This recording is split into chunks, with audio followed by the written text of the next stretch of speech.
नमस्कार विद्यार्थियों, मैं हूं वीरम बाबल और आप सभी मेरे साथ बाबल एजुकेशन पे आज विज्ञान विषय के साथ जुड़ रहे हैं। विज्ञान का जो 10वीं का बोर्ड का पेपर आता है वो मैंने पिछले वीडियो में आपको सारा बताया था किस प्रकार से ब्लूप्रिंट के आधार पे आता है। तो उसी को आगे बढ़ाते हुए आज आपके सामने उपस्थित हूँ कि किस प्रकार के प्रश्न आते हैं और कौन सी कैटेगरी के आते हैं। ये जो मॉडल पेपर बोर्ड ने जारी किया उसी का सॉल्यूशन करके मैं आपके सामने प्रस्तुत कर रहा हूँ।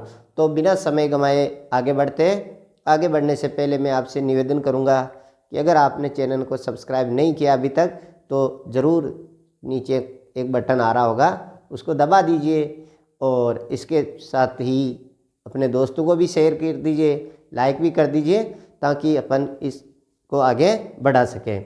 तो साथियों, बहुविकल्पीय जो प्रश्न आते हैं मैंने आपको बताए थे, बहुविकल्पीय 12 प्रश्न आएंगे।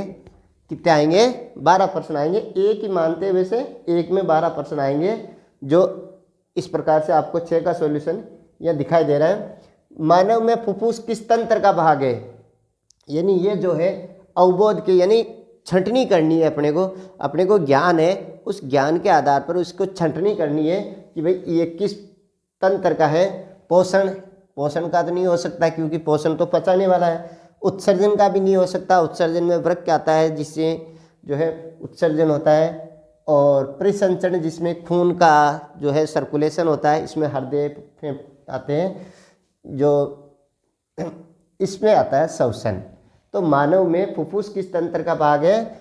तो राइट आंसर क्या हो जाएगा? श्वसन तंत्र का भाग है। तो अपने को ये ज्ञान का उपयोग करना आना चाहिए। निम्न में से कौन सा पादप हार्मोन है? ये भी अवबोध का है कि भी इसमें से छटनी करनी है। जैसे इंसुलिन है, ये अपने को पता है कि अग्नाशय में स्रावित होता है, इसलिए ये पादप हार्मोन तो नहीं हो सकता, ये तो जंतु हार्मोन है। थायरोक्सिन जो है ये थायराइड ग्रंथि से स्रावित होता है, तो ये भी नहीं हो सकता। एस्ट्रोजन, प्रोजेस्टेरोन, टेस्टोस्टेरोन ये मनुष्य में लैंगिक हार्मोन है, ये 3 तो नहीं हो सकते। तो ये चौथा होगा ऑक्सिन। कौन सा होगा? ऑक्सिन। ऑक्सिन, जिब्रेलिन ये जो है पादप हार्मोन है, तो ये अपने को अवबोध होना चाहिए। कौन से वैज्ञानिक को आनुवांशिकता का जनक कहते हैं? इनमें से आनुवांशिकता का जनक कौन है? तो मेंडल जो है आनुवांशिकता का जनक है, क्योंकि मेंडेलिव आपको पता है, मेंडेलिव ने आवर्त सारणी दी थी, ये रसायन विज्ञान में है। तो ये मेंडल जो है आनुवांशिकता से संबंधित है। निम्न में से किस रसायन का उपयोग फोटोग्राफी में होता है? किस जो रसायन है इसका उपयोग फोटोग्राफी में, जो फोटो का अपन नेगेटिव, पहले अब तो क्या है ज़्यादा नहीं है, पहले जो कैमरे से फ़ोटो खींचते थे उस फोटो की फिर नेगेटिव बनती, नेगेटिव से जो है फोटो बनती, तो उसमें कौन सा है? Silver bromide. कौन सा है? सिल्वर ब्रोमाइड, यानी AgBr। सिल्वर का नाम क्या है? Ag है, अर्जेंटम है वैज्ञानिक नाम, और ब्रोमाइड का Br। ये सोडियम क्लोराइड जिसका है NaCl जो साधारण नमक है, अमोनियम क्लोराइड NH4Cl, और बेकिंग सोडा जो अपन खाने का मीठा सोडा होता है वो है। तो इसमें से ये आ जाएगा आपके सिल्वर ब्रोमाइड का उपयोग किस में करते हैं?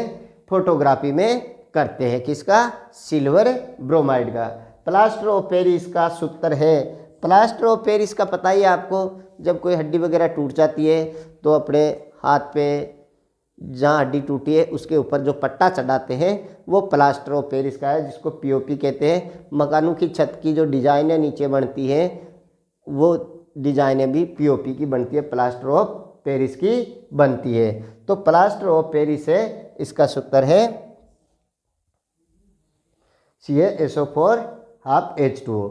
निम्न में से उत्कृष्ट गैस है। उत्कृष्ट गैस क्या होती है? ऐसी गैस जो कोई क्रिया नहीं करती है। जैसे ऑक्सीजन है, ये ऑक्सीजन का आपको पता है, मैं यह बता देता हूँ। इसका जो विन्यास है, इसमें 2 इलेक्ट्रॉन आंतरिक कक्ष में है और फिर इसमें 6 इलेक्ट्रॉन है बाहरी कक्ष में, यानी कुल 8 इलेक्ट्रॉन है।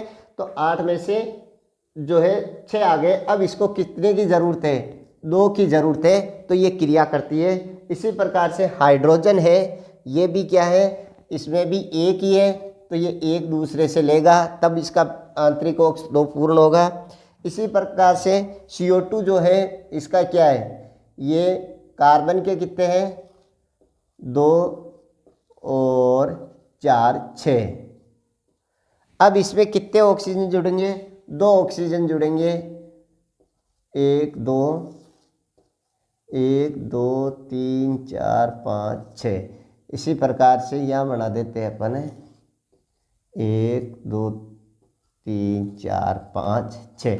अब ये क्या करेगा, ये इससे क्रिया करेगा, 2 तो इसको ये संयोजित करेगा और ये 2 इसको दे देगा, तो ये इसका कोष पूरा हो जाएगा। जबकि जो हीलियम गैस है ये क्या है, उत्कृष्ट गैस है, नोबल गैस है, तो इसमें ये अपने को ज्ञान होना चाहिए। तो इस प्रकार के जो प्रश्न है ये एबीसीडी के टाइप के बहुविकल्पीय जिनको कहते हैं, इनमें आपको कोई दिक्कतें नहीं आनी चाहिए। अब देखते हैं अपन नेक्स्ट वाले प्रश्न कैसे है। एक छोटा सा निवेदन रहेगा जो मैं बार बार कर रहा हूँ, क्योंकि फ़ायदा ये है, आप तो सोच रहे हो कि सर बार बार क्यों इतना टॉर्चर कर रहे हैं। टॉर्चर की कोई बात नहीं है। फ़ायदा ये है कि जैसे ही आपने अगर सब्सक्राइब कर लिया तो जैसे ही वीडियो अपलोड होगा आपके पास पहुंच जाएगा और आप उसका जो है फ़ायदा उठा सकोगे। और शेयर करने का ये है कि आप तो फ़ायदा उठा ही रहे हो, लेकिन क्या पैसे थोड़े लग रहे हैं, अपने दोस्तों को भी फ़ायदा उठाने दो, तो उनको भी भेज दो। और मेरे को फ़ायदा ये है कि मेरा थोड़ा सा मोटिवेशन होता रहे और मैं आपके साथ जुड़ा रहूं। तो मैं सभी से निवेदन करूंगा कि वीडियो को शेयर करें, और अगर आपने अभी तक सब्सक्राइब नहीं किया है तो सब्सक्राइब जरूर करें। तो आगे बढ़ते हैं अपन। 7वां प्रश्न है, किस प्रकार से ये घटना के कारण पानी में रखी छड़ मुड़ी हुई दिखाई देती है। जैसे इसको अपन ऐसे समझे कि ये बीकर है, इसमें एक छड़ रखी हुई है और ये छड़ क्या है, ऐसे मुड़ी हुई दिखाई दे रही है। क्यों? क्योंकि ये इसमें पानी है यहाँ तक, तो जहाँ से ये पानी में बाहर निकलेगी यहाँ से मुड़ी हुई रहेगी, क्योंकि ये जो सूर्य की किरणें हैं इस पे गिरेगी तो ये सीधी नहीं जाके थोड़ी सी क्या होगी, तिरछी हो जाएगी। क्योंकि ये माध्यम क्या है, ये विरल है और ये सघन है। तो जब कोई भी प्रकाश की किरण विरल माध्यम से सघन माध्यम में जाती है तो वो क्या करती है, वो थोड़ी सी जो है अभिलंब की ओर मुड़ती है। तो अभिलंब की ओर मुड़ेगी, क्यों? क्योंकि यहाँ विरल है, कोई भीड़ नहीं है, तो भीड़ नहीं है तो ये तेज चल रही है, और जैसे ही ये भीड़ में आएगी तो इसका थोड़ा सा वेग कम हो जाएगा, तो ये अभिलंब की ओर मुड़ेगी और अपने को यहाँ से मुड़ी हुई दिखाई देगी। तो कौन सी घटना हुई, अपवर्तन की घटना। कौन सी घटना हुई, अपवर्तन की। विक्षेपण में क्या होता है, विक्षेपण में कलरों का विभाजन हो जाता है, जैसे इंद्रधनुष से। परावर्तन में वापस उसी माध्यम में लौट जाती है, जैसे इधर से आई और उसी माध्यम में वापस लौट जाती है। और प्रकीर्णन जो है इसमें क्या होता है, ये इस पे जो प्रिज्म होता है इसमें यहाँ से कलरों का डिवाइडेशन हो जाता है। तो ये हो गया। अब स्वस्थ नेत्र के किस भाग पर वस्तु का प्रतिबिंब बनता है, ये अपने को अवबोध होना चाहिए। तो ये है दृष्टि पटल पर, यानी दृष्टि पटल पर जो है प्रतिबिंब बनता है। आगे जब अपन पढ़ेंगे तो उसमें ये इसको जरूर अपन आँख को पूरा डायग्राम से समझेंगे, क्योंकि आँख वाले में से प्रश्न बिल्कुल बनते हैं। तो ध्यान दीजिए, इसका अपन पूरा डायग्राम बना के उसको पढ़ेंगे। आँख की संरचना और चित्र जरूर आता है। विद्युत धारा का एसआई मात्रक, तो एसआई मात्रक है, जूल है, ये कार्य का है, वाट है, शक्ति का है, और एम्पियर है, ये किसका है, विद्युत धारा का एसआई मात्रक क्या है, स्टैंडर्ड क्या है, एम्पियर है। निम्न में से कौन नवीकरणीय संसाधन है। नवीकरणीय का मतलब है जो बार बार रिन्यूअल हो जाता है। जैसे अपन देखेंगे कोयला है, ये रिन्यू नहीं होता है, ये आज बन गया तो लाखों वर्ष बाद में ही बढ़ सकता है, बने तो, और अगर ख़त्म हो गया तो बढ़ने की संभावना बहुत कम है। इसी प्रकार से पेट्रोलियम है, ये जीवाश्म ईंधन है, और इसी प्रकार प्राकृतिक गैस है। तो ये तीनों जो है वापस नहीं बनते, इसलिए ये नवीकरणीय है। और ये आता है नवीकरणीय, तो ये अवबोध अपने को होना चाहिए। ये अवबोध का प्रश्न है, अपने को बोध होना चाहिए, अवबोध। ठीक है। इसके बाद में निम्न में से कौन आहार श्रृंखला, आपने आहार श्रृंखला और आहार जाल जो है देखा होगा और समझा होगा। उसमें जैसे आहार श्रृंखला क्या है, जो उत्पादक है, उत्पादक के बाद में उसको प्रथम उपभोक्ता खाता है और प्रथम उपभोक्ता के बाद में जो खाता है वो द्वितीय उपभोक्ता कहलाता है। तो ये जो है श्रृंखला बनती है एक। और जाल में जो है आपस में एक दूसरे को खाते हैं। तो घास है और गेहूं है, ये तो दोनों ही उत्पाद है, तो ये नहीं होगा। आम भी उत्पाद है। घास है, घास को बकरी खाएगी, बकरी को है मनुष्य खा सकता है। बकरी है, गाय है, ये दोनों ही उपभोक्ता है।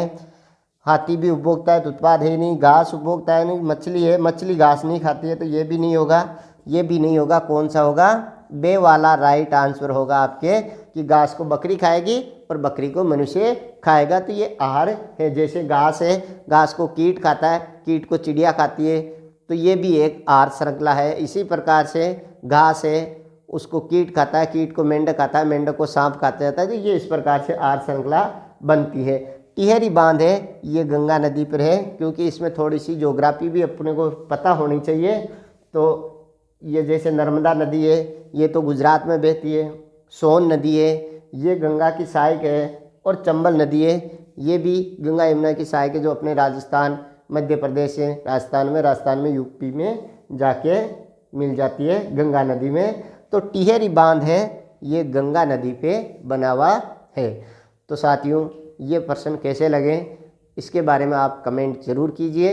और आगे आपको किस प्रकार के इसका पूरा पेपर है, कल अपन जो है मैच वाले और खाली जगह वाले और लघुतरात्मक प्रश्न देखेंगे और फिर बड़े प्रश्न देखेंगे। यानी पूरा पेपर जो है, मॉडल पेपर है, उसको सोल्व करवाने की मेरी कोशिश रहेगी। तो तब तक आप पढ़ते रहिए और इसका आनंद लेते रहिए और अपना साथ बनाए रखिए। Take care. धन्यवाद।